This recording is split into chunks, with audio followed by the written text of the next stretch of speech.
Manambainy koa sika tao fampalalam-baovao ny matv ary amin'ity takariva ity Dr Charlin Mpikambana eo anivon'ny Société de Pneumologie de Madagascar na ny fikambanan'ireo mitsabo ny manokana ny fitaovam-pisefoana miarabanao dokotera tonga soa amin'ity takariva ity.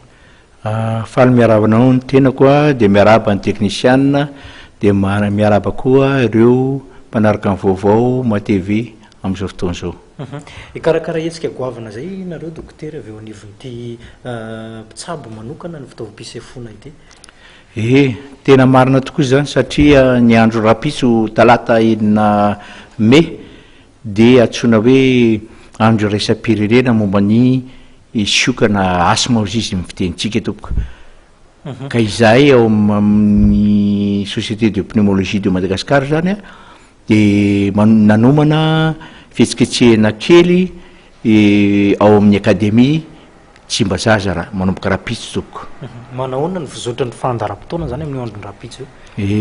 Marina ny teninao zay ny 4 Mai 2014 7 sy 20 ny maraina zany amin'ny 7 hatramin'ny 2 dia misy ny antsoina miantso an'ireo dokotera sy mpianatra dokotera zay anatrika ny atao hoe communication scientifique sur l'asthme. Dia ny arivan'io dia manomboka amin'ny amin'ny 2 sasany eo ka hatramin'ny 4 sasany dia misy famelabelarana sy ady hevitra sy amaly ireo fanontaniana amin'ny teny gasy zay amin'ireo marary sy izay vahoaka liana tia fantatra n'izany hoe aretin'ny taovam-pisefony zany indrindrandrindra momba ny sioka tompoko.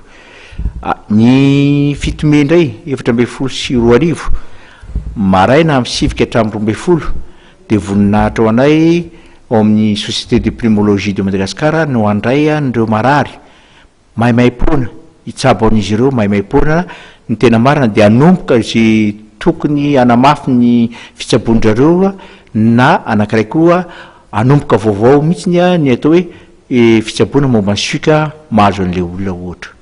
Zay tompoko. Na dia rapitso ary vao amalina an'ilay fanontaniana mahakasika an'ity areta fitaovam-pisefoana ity te anontany any dokotera hoe inona amin'ny ankapobeny tena mahatonga ny aretina amin'ny fitaovam-pisefoana io?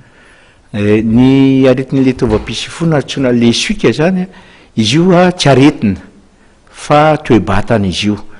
Ka izy am'zay toe-batana azy zay dia saripady izy io satria tsy mihetsika izy io raha tsy misy zavatra vaty avelany miatake na manafika an'le taovan'le olona prédisposé amin'ny fiteny azy amin'ny teny frantsay amin'ny zavatra anankiray ka mampietsika io aretina io manjary tery le lalandrivotry le olona dia sepitra le olona tompoko.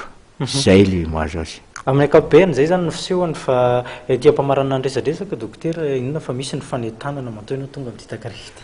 Tena marina zany ny fanentanana be dia be no ataonay satria indray mandeha isan-taona ny andro raisam-pirenena ny momba ny sioka ka izay dia mankalaza an'io foana ary betsaka mihitsy ireo marary momba ny taovam-pisefoana momba ny sioka io.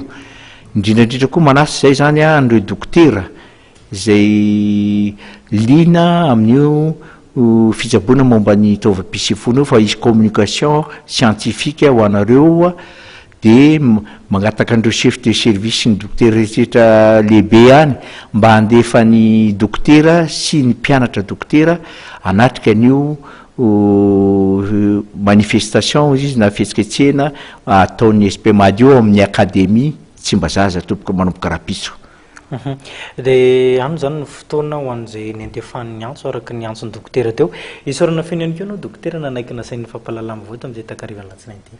Dia misaotra bitsaka tompoko ary misaotra anareo nanasanay ao amin'ny Société de Pneumologie de Madagascar dia misaotra koa nareo mpiaino matv.